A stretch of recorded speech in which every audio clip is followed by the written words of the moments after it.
வணக்கம் ஆன்மீக அன்பர்களே. முந்தைய பதிவின் தொடர்ச்சி இது.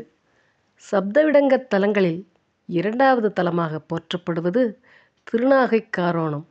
இது நாகப்பட்டினத்தில் அமைந்துள்ள தேவாரப் பாடல் பெற்ற காவிரி தென்கரை தலங்களில் 82வது தலமாகும்.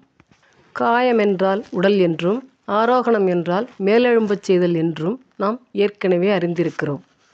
சாதாரண முக்தி என்பது உயிர் பிரிந்தபின் கிடைப்பது. ஆனால் புண்டரீக மகரிஷிக்கு இறைவன் தன்னுடனே உடலோடு மோட்சம் அளித்தார். இன்றும் கருவறையில் இறைவனின் திருவடிக்கு கீழே மகரிஷி ஐக்கியமாகி இருக்கிறார். இது மரணமில்லா பெருவாழ்வை குறிக்கிறது. மேலும் நாகை என்ற பெயரால் நாகங்கள் வழிபட்ட தலம் என்ற புராணக் குறிப்பும் உள்ளது. இந்தியாவில் காயாரோகணம் என்ற பெயரில் 3 இடங்கள் உள்ளன. கும்பகோணம், நாகப்பட்டினம் மற்றும் காசி. இவை காசி உத்தரகாரோணம், கும்பகோணம் குடந்தைக்காரோணம், நாகப்பட்டினம் தென்காரோணம் எனப்படுகிறது. விடங்கமூர்த்தியாக காயாரோகணேஸ்வரர் இருக்கிறார். இது பற்றிய ஒரு தனிப்பாடல் கூறுவதாவது: சீரார் திருவாரூர் தென்னாகை நல்லாறு காரார் மறைக்காடு காராயில் பேரான ஒத்த திருவாய்மூர் உவந்த திருக்கோளிலி சத்த விடங்கத் தலம். அதுதான் அந்த பாடல். சிறப்பு என்னவென்றால், இங்குள்ள சிவபெருமான் உயிர், உடல், ஆன்மா ஒன்றினையும் கருணை வடிவாக அருள்பாலிப்பதாக நம்பப்படுகிறது. இங்குள்ள புண்டரீக தீர்த்தம் மிகவும் புனிதமானது. இதில் நீராடுவது கங்கையில் நீராடுவதற்கு இணையானது என்பது தொன் நம்பிக்கை. ஒளியால் செதுக்கப்படாத சுயம்பு மூர்த்தியாக தியாகராஜர் அருள்பாலிக்கிறார். இவற்றின் தலைமையிடம் திருவாரூர். பிற விடங்கத்தலங்கள் திருநள்ளாறு, நாகப்பட்டினம் எனச் சொல்லக்கூடிய நாகைக்காரோணம், திருக்காராயில், திருக்குவளை, திருவாய்மூர், திருவேதாரண்யம் ஆகியனவாகும். இந்த 7 ஊர்களிலும் உள்ள சிவன் கோவில்களில் சிவபெருமான் சன்னதிக்கு அருகிலுள்ள தியாகராஜர் சன்னதிகளில் விடங்கர் என அழைக்கப்படும் லிங்கங்கள் பூஜிக்கப்படுகின்றன. விடங்கர் என்பது ஒளியால் செதுக்கப்படாத மூர்த்தி என பொருள்படும்.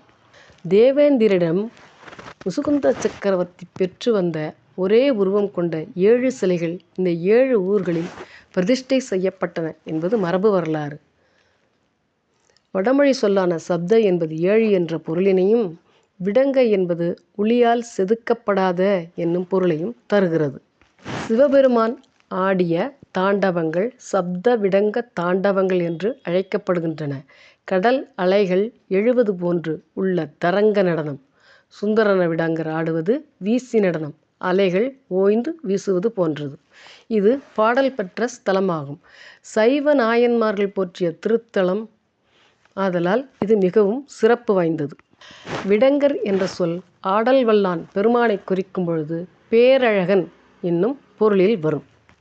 உன்மத்த தாண்டவம், அஜபா தாண்டவம், வீசி தாண்டவம், குக்குட தாண்டவம், பிருங்க தாண்டவம், கமலா தாண்டவம், அம்சபாந்த தாண்டவம் என 7 அசைவுகளை குறிக்க வல்லது. கடல் அலைகள் எப்படி மென்மையாக உயர்ந்தும் தாழ்ந்தும் வருமோ அதே போன்ற அசைவுகளுடன் சுவாமி வீதி உலா வருவார். இத்தலம் ஆயுள் வளர்ச்சி, பாவ நிவர்த்தி, நோய் நீக்கம் ஆகியவற்றிற்காக பக்தர்கள் வழிபடும் தலமாக அறியப்படுகிறது.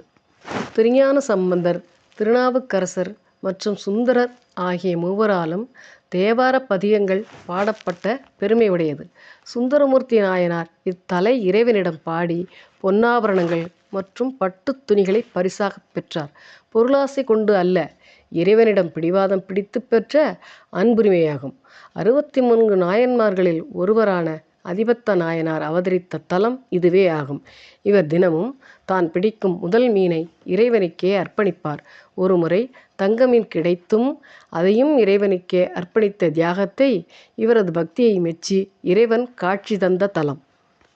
நாம் போற்றும் இந்த திருநாகைக்காரோணம் வெறும் கோவில் மட்டுமல்ல, அது ஒரு வாழ்வியல் ரகசியம். நீலாயதாட்சியின் கண் அசைவில் நம் துயரங்கள் மறையும்.